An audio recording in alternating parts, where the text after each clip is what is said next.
everyone, this is Penley-Ann Creations. How are you today?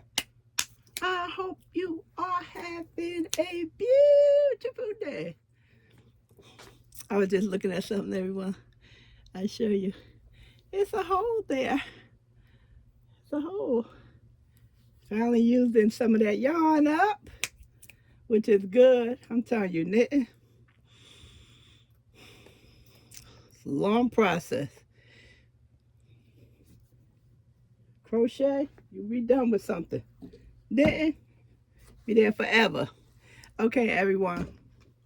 I don't want to say in honor of the earthquake because I'm not thrilled about experiencing an earthquake and multiple tremors, which is mild earthquakes. Okay, so if you didn't know, tri-state area, we had a earthquake April the 5th, 2024, 4.8 on the scale, and it was not fun at all. I don't know how other people deal with this stuff, but it wasn't fun. And if you never experienced one, let me explain to you how it feels. It feels like somebody shook you. Now, parents don't supposed to be shaking kids because the brain is only held by thin layers of skin. So your brain go back and forth. So you could have been shooken by one of your siblings, your parents, a teacher. So just playing around in the streets when everything is fun, y'all laughing and somebody grab your shoulder and just shake you, your head going back and forth, and you're trying to, get them to stop because it's not a fun feeling. Well, that's what it felt like to me. So, excuse me, just to paint the picture for you. Okay, I woke up 6:30 in the morning, and I was saying, okay, what am I going to do today? Panning out my day. Calvin was at work, and I was just hanging out in the bed and called Calvin a couple of times, see what time he was going to be coming home. No answer. So just went back to turning the stations back and forth. And before April the 5th, we had some heavy rain and heavy wind. And I'm usually mindful of the wind whenever they give the number. They say, 35, 40, 45 miles an hour. And I'll usually tell Calvin, because at certain wind speeds, it can rip siding off the house. And who needs that with an insurance company? And when the siding comes out off the house, it's usually all the way at the top. I have 3 floors. So we made it through all that heavy rain and heavy wind. So all of a sudden, the bed started shaking. And I yelled, hey, because this is what I normally do when it's high wind in the house, a shake. It's an older home. And any house is shake if it's, wind is high and it's strong enough. So I used to say, hey, like, guy, calm down, I don't need my shack to fall down. So when the bed started, I would say valiantly shaking, I said, hey, I really screamed out. And I just, for a quick second, I said, we weren't supposed to have no winds today because the winds had stopped 2 days ago. And then it started dying down. The shaking started dying down. And then it picked back up. And I immediately looked to the windows, and I saw the blinds going up and down. And I started screaming, "We having an earthquake. We having an earthquake." So I was like, "Penny, get out the house. Get out the house." So, me with my back problems, like I told somebody I was running. Yeah, you can get a run and a couple of, I'm not totally incapacitated. You can get a couple of steps in there. So by the time I got up and got by the door, it stopped. And I called Calvin. He didn't answer. I went to all the major networks. They were still talking the same stuff, and I was yelling. We had an earthquake. Where's everybody at? Where's everybody at? Went to the Weather Channel. Nothing. Called Calvin back, and I was saying, "Wait, what time you get home?" And we must have talked 2 or 3 minutes, and I said, "Guess what? Did you feel that earthquake?" He goes, "No, I didn't feel no earthquake." I said, "Calvin, we had an earthquake, and nobody's not reporting it." All of a sudden, all the networks lit up. We had an earthquake, and I was yelling. I jumped up. I don't know if I laid, I think I laid back down, and then I sat in a chair, and I was jumping up and down, screaming, just carrying on. What took y'all so long and all this stuff? And of course, with all that up and down and swinging my arms and stuff, my back just decided to say, "Okay, I can't handle all this." So my whole entire back froze from my shoulders all the way down. And I just normally have problem in my lower back and my whole back. It just locked up. So Calvin, he said, "I'm on my way home. I'll be there in a couple of minutes." So I stayed on the phone with him. And I said, "As soon as you come in here, go down in that basement and check everything, because your pipes can get loose, and especially I was worried about the gas pipes." And he checked everything, columns. He didn't see anything, and went outside, checked the chimney. Everything looked good. So he didn't feel anything. And one of my family members was asleep, and she takes medication, so she's usually comatose. And I called her. No, I sent her a text message. I didn't know if she was in school or what. And she said it woke her out of her sleep. So I don't know. Those people was talking on up in New York and stuff, and they was saying, "Oh, I'm from California. We deal with this thing all the time. We just go on about your business." I'm like, "Oh no." I don't know who experienced an earthquake and go about your business like nothing never happened. And this is just how things happen in society, and we forget about it and we go on with our lives. I haven't forgot about anything because I felt a couple of more tremors. And Friday, this past Friday, I'm still in the bed recovering, trying to get myself together, contemplating whether or not I want to go and get heavier medication. I put Calvin on call and said, "I think I'm going to be going to the VA." So he said, "When I get back home at 10 o'clock, I'll take you." I said, "Okay." So I decided I didn't need to go because the level of pain I was in. I said, "Just continue to rest and do what you're doing, and you know, everything will work itself out." Where it did, I'm glad it didn't have to go, and get those 2 shots. So before Calvin came home Friday, I'm calling them earthquakes because that's what it felt like to me.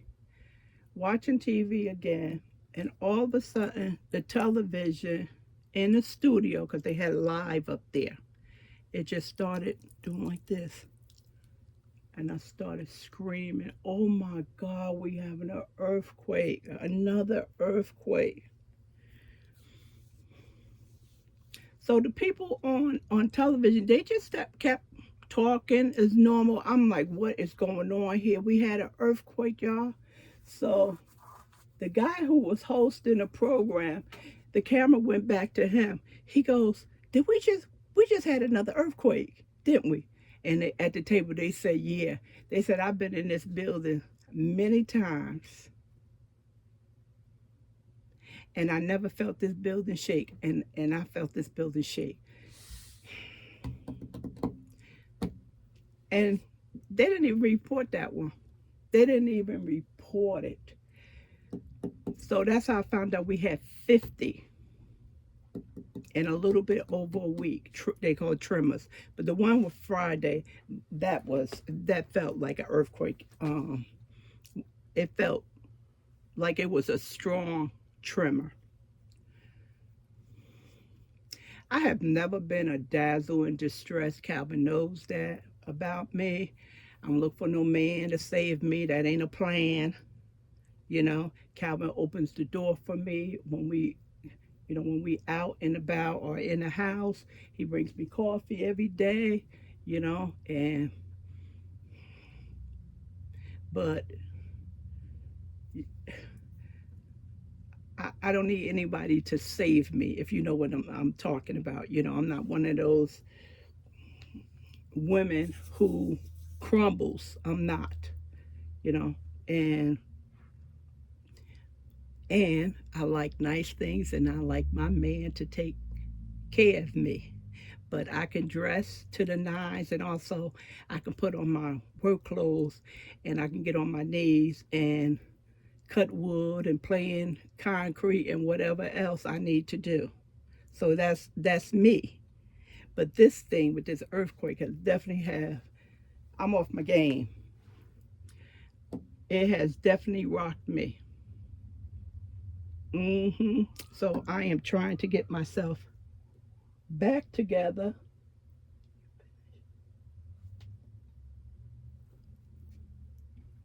I'm trying to get myself back together and just be vigilant of the situation. So I'm not going to behave as if I hadn't experienced anything. And sometimes we get heavy trucks and and um and buses come through our route, and sometimes the stuff on the third floor, it rattles. And Calvin called the city and told them about it, and she said no, they're allowed to come through. They're not that heavy. So, and it felt worse than it was, as if it was a large truck coming through. Buses is not a problem. They're usually smooth. Buses are smooth. If you ever rode a bus, um, we don't have too many bumpy roads, so it's pretty smooth. It's the work trucks, that got the debris and the rocks and stuff, and those are the ones that make all that noise when they come through. So that's what's going on with me. Um, I'm just trying to get myself back together. That's all. So I decided to make a earthquake blanket. Yep, a earthquake blanket. So I am using the Super Saver, Red Heart Super Saver. They just came out a couple of weeks ago. And this whole thing weighs 1,855 yards. It's 1,696 meters. It's 1,000 grams. And I saw a lot of comments. People were saying they can't find them. And as I said in the video, when I posted, it is not in the store. It is only online. So if you are looking for this, it's only online. So I have a date here. Started is April the 7th, 2024. My hook size is a 5.5. This color is cherry red. Okay, standards. Let's see. Medium 4 crochet hook, 5.5. Knit needle of 5.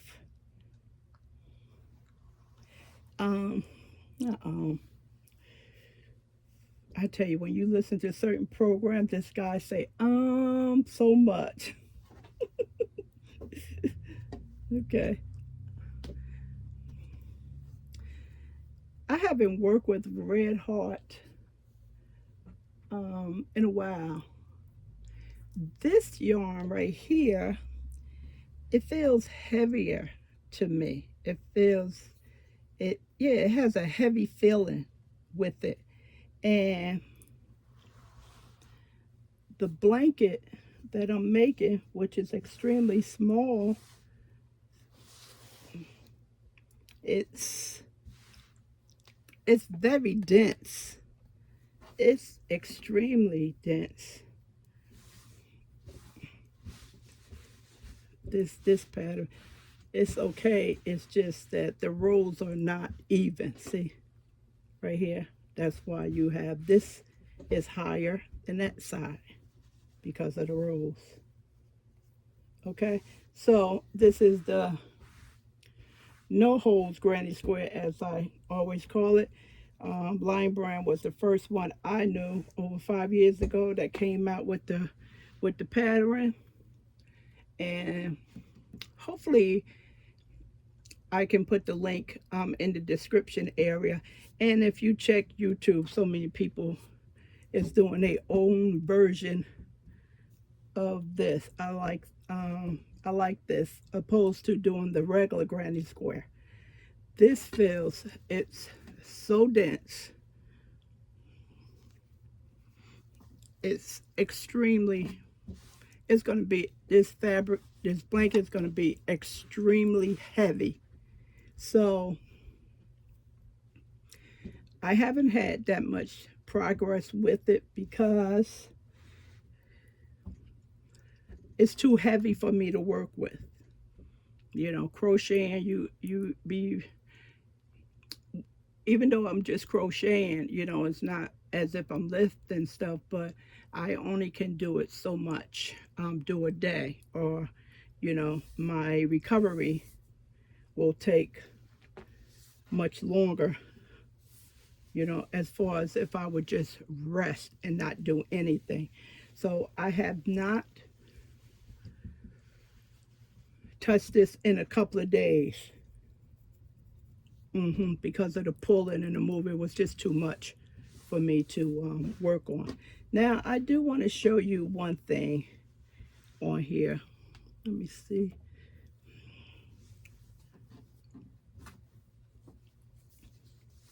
I got upstairs and it got so dry up here.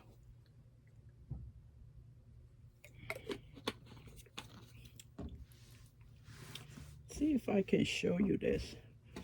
Well, see if you can pick it up in the camera.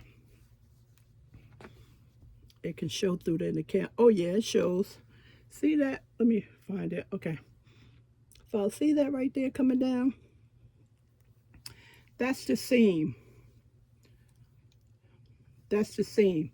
And when a pattern or someone who's doing a blanket and they say, hey, you know, do complete 3 chains or 2 chains and then turn your work, I never do that because of this mark right here. What I do is I do a corner that I say flies in the air by itself. And what I'm saying is this is the start right here. That's the start of the new row. See that? That peak? You probably see it better on this side. Yeah. That peak, that's the corner. So if you ever want to get rid of that line any other time, I wouldn't have did this. Down here at the very beginning, what I would have did, I would have slip stitch all the way to here. I'd have slip stitch, did a single crochet, and then went into two double crochet, chain two double crochet, and you will not have that line. Only reason why I'm keeping it there is because it's an earthquake, and what happens, you have cracks in the walls or in the ground, or the building come down. So that's the only reason why I'm letting that stay there. Other than that, I take it out. The way they teach the granny squares, doing the granny squares, is not how I was taught. And unfortunately, I do not know how to start it off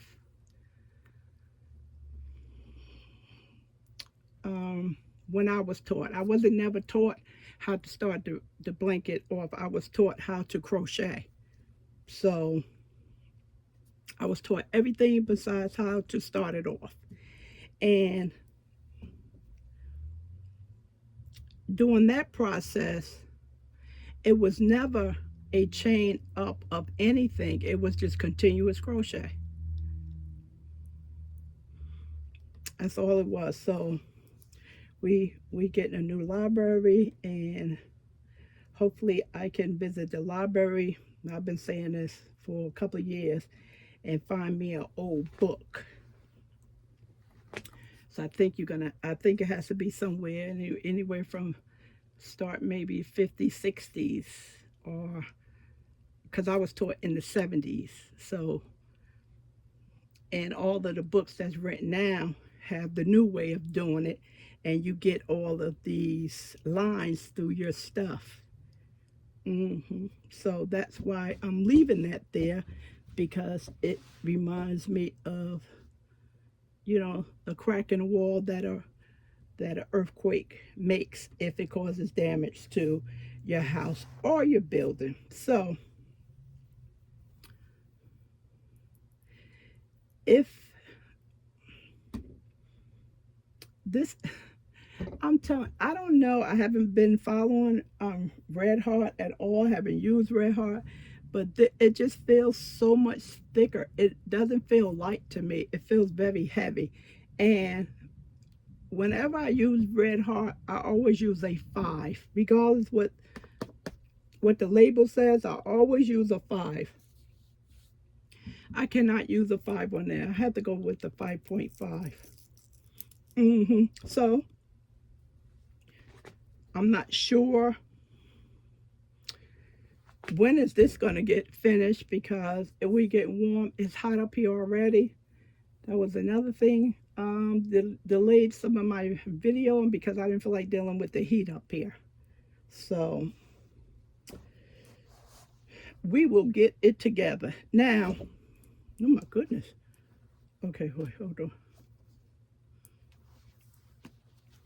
This is the end I'm pulling from right here. Although I didn't take out much yarn, it is still very tight.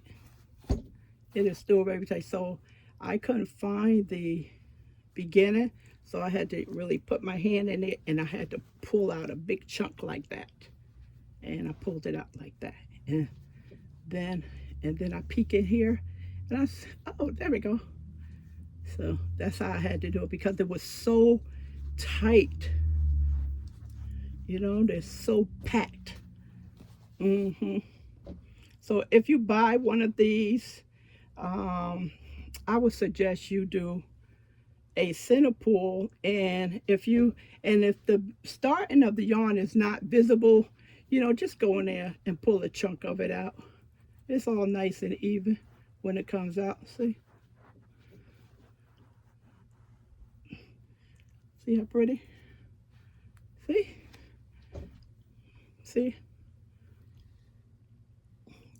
you know, and that'll save you trouble of because if you don't, in this case, if you don't do that, you probably can wind up turning the yarn into some knots. Okay, so just put your hand in there and grab you a nice helping of yarn, and find your, and then you just spread it out and you'll be able to see the end piece. Okay, so far I haven't experienced anything shredding with the yarn knots as of yet.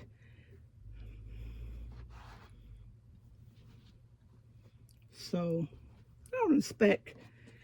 I am expecting maybe anywhere from 1 to 3 tie-ins, because I'm just giving them the benefit of the doubt. You're talking about 1,855 yards. What is that? Similar to five skeins of red heart. So that's what I'm looking at. And if it's not, it'll be good. If it is, to me, that'll be fine too, you know. So that's what's going on with me. I'm making this blanket not to celebrate the earthquake, but to remind myself, you know, what I experienced, and you know how still I'm still a little shaking by it, nervous that we may get another one that's higher than 4.8. I'm praying that we don't. And I was unaware that we had 50 in a week's time. So, that's a little bit too much. Okay, so that's what's going on with me. If you have any comments about the yarn, you can leave your comment in the community section, and I will answer your question. Okay, all right, everyone, let me go, and I'll talk to you soon. Don't forget, everyone, give me a thumbs up on this video. If you're not a subscriber, please subscribe to the channel. It helps me out. And leave a comment. Thanks, everyone. Talk to you soon. Bye.